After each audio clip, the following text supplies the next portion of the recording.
নমস্কার দর্শক বন্ধু, 2026 বিধানসভা নির্বাচনে বিজেপি জেলাভিত্তিক কোন কোন আসনগুলি জিততে চলেছে বা জয়ী হওয়ার সম্ভাবনা অনেক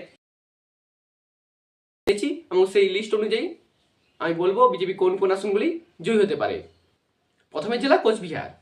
এখানে মাথাভাঙা বিধানসভা, কোচবিহার উত্তর বিধানসভা, কোচবিহার দক্ষিণ বিধানসভা এবং শীতলকুচি বিধানসভা এবং নাটাবাড়ি বিধানসভা, তুফানগঞ্জ বিধানসভা, এইসব বিধানসভাগুলিতে বিজেপি জয়ী ছিল এবং আমাদের মনে হচ্ছে 2026 বিধানসভা নির্বাচনে এই বিধানসভাগুলিতে বিজেপি জয়ী থাকবে এবং দিনহাটা বিধানসভা, যেটি বর্তমানে তৃণমূলের দখলে আছে উপনির্বাচনের জন্য, এই আসনটি বিজেপি ছিনিয়ে নিতে পারে।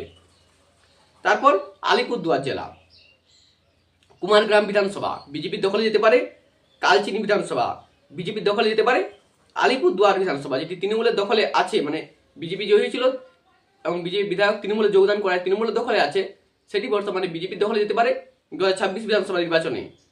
এবং ফালাকাটা বিধানসভা, এটি বিজেপির দখলে আছে, বিজেপির দখলে থাকবে। জলপাইগুড়ি জেলার ধূপগুড়ি বিধানসভা বিজেপির দখলে যেতে পারে, ময়নাগুড়ি বিধানসভা বিজেপির দখলে যেতে পারে। তারপর ডাবগ্রাম ফুলবাড়ি বিজেপির দখলে যেতে পারে এবং নাগরাকাটা বিধানসভা বিজেপির দখলে যেতে পারে বলে আমরা মনে করছি। তারপর দার্জিলিংয়ের 4টি বিধানসভা রয়েছে, চারটি বিজেপির দখলে যেতে পারে, কারণ এখানে বিজেপির সংগঠন খুব ভালো। 4টি হচ্ছে দার্জিলিং, কার্শিয়াং, মাটিগড়া নকশালবাড়ি এবং শিলিগুড়ি। তারপরে জেলা উত্তর দিনাজপুর এবং দক্ষিণ দিনাজপুর, এখানে ফাঁসি দেওয়া যেতে পারে বিজেপির দখলে। তারপর এখানে কালিয়াগঞ্জ বিজেপির দখলে যেতে পারে, রায়গঞ্জ তৃণমূলের দখলে আছে কিন্তু বিজেপির দখলে যেতে পারে।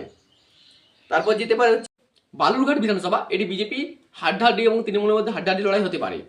তারপর গঙ্গারামপুর বিধানসভা বিজেপির দখলে ছিল, বিজেপির দখলে থাকবে এবং বিজেপি এখান থেকে এই কতকগুলি বিধানসভায় জিততে পারে, অর্থাৎ উত্তর দিনাজপুর দক্ষিণ দিনাজপুরে খুব ভালো ফলাফল করতে পারবে না বিজেপি বলে আমরা মনে করছি। মালদা হাবিবপুর বিজেপির দখলে ছিল, বিজেপির দখলে থাকবে। গাজল বিধানসভা এবং মালদা ইংরেজবাজার, এই 4টি বিধানসভায় বিজেপি মালদার মধ্যে এগিয়ে থাকতে পারে। উত্তরবঙ্গের মধ্যে পড়ে সেই বিধানসভাগুলি কোন কোন বিধানসভায় বিজেপি জয়ী হতে পারে সেই তালিকা আপনাদেরকে জানালাম এবং পরবর্তী ভিডিও আমরা দক্ষিণবঙ্গের কোন কোন জেলার কোন কোন বিধানসভাতে বিজেপি এগিয়ে থাকতে পারে সেই নিয়ে ভিডিও বানাবো।